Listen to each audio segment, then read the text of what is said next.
Ask the Expert.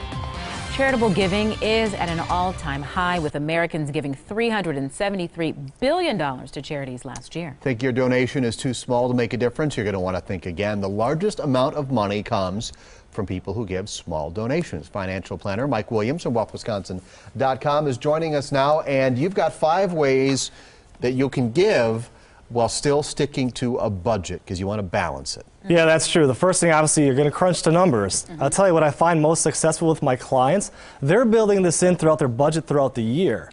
You come along this time of year, there's a lot of things that come up along the holidays and other giving. You might get sidetracked and you get off, or you get derailed when it comes to giving. So building into the budget goes a long way. I'd start with crunching the numbers to make sure if there's something you're passionate about, you can stick to it. And a great way to do that is maybe you work somewhere that allows you to take maybe a percentage out of every check and give it to Exactly. You automate it, it's a lot easier to take care of it then. And other than using that automated service, how else can you kind of tackle that giving and still staying on budget? You know what? It's okay to start small. As you said, that $373 billion, almost 75% of that came from individuals like us.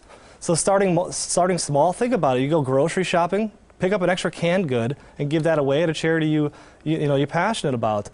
Troops overseas, that goes dismissed a lot of times. I was overseas. I was in Iraq for a long time. It's overwhelming to see how many contributions come your way. Schoolroom classes of kids that give granola bars.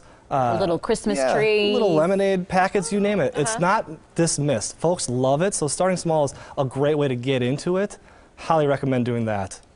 I'm a big fan of this next one here, because we're going to do this at the Shamraz house in a couple of weeks. Okay. Here. What is that? Winter cleaning. Yes. Get rid of the stuff that needs to be donated, finally. See, it's not always about cash. We all have things around our house that somebody else might need. You know, I got a little boy at home, he's growing like a weed. He plays with one toy one week, and after that he never looks at it again.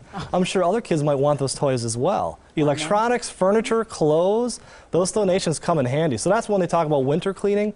It's just not springtime. We can do it this time of year as well. Yes, one man's trash is another man's You got treasure. it. And lastly, it doesn't always have to be tangible. Our time is also extremely important. That's huge. Volunteering goes a long way. If there's a charity you're passionate about, you want to get involved with, actually giving your time. They love when folks participate in that forum. It works out great. You learn how the charity works. It's a great way to teach family members, a young youth, to see how it feels to be selfless and help others, and the generosity. Great way to get involved. And if you give, you can sometimes receive if you track your miles and you get your receipts. Tell us about the tax You got it. deductions. Some motivating factors for people is the tax deduction that comes with it. The thing I'll stress there, if you're giving, try not to give cash then. You want some sort of record, whether it's a check or a credit card, a way to get a receipt, so when it comes to tax time, it makes your life a little easier. All right. All good advice. Have a question for any of our experts, you can send an email to asktheexpert@todaystmj4.com. You can also leave a voicemail, that number 967-5253. Thanks for coming in. Appreciate it, guys.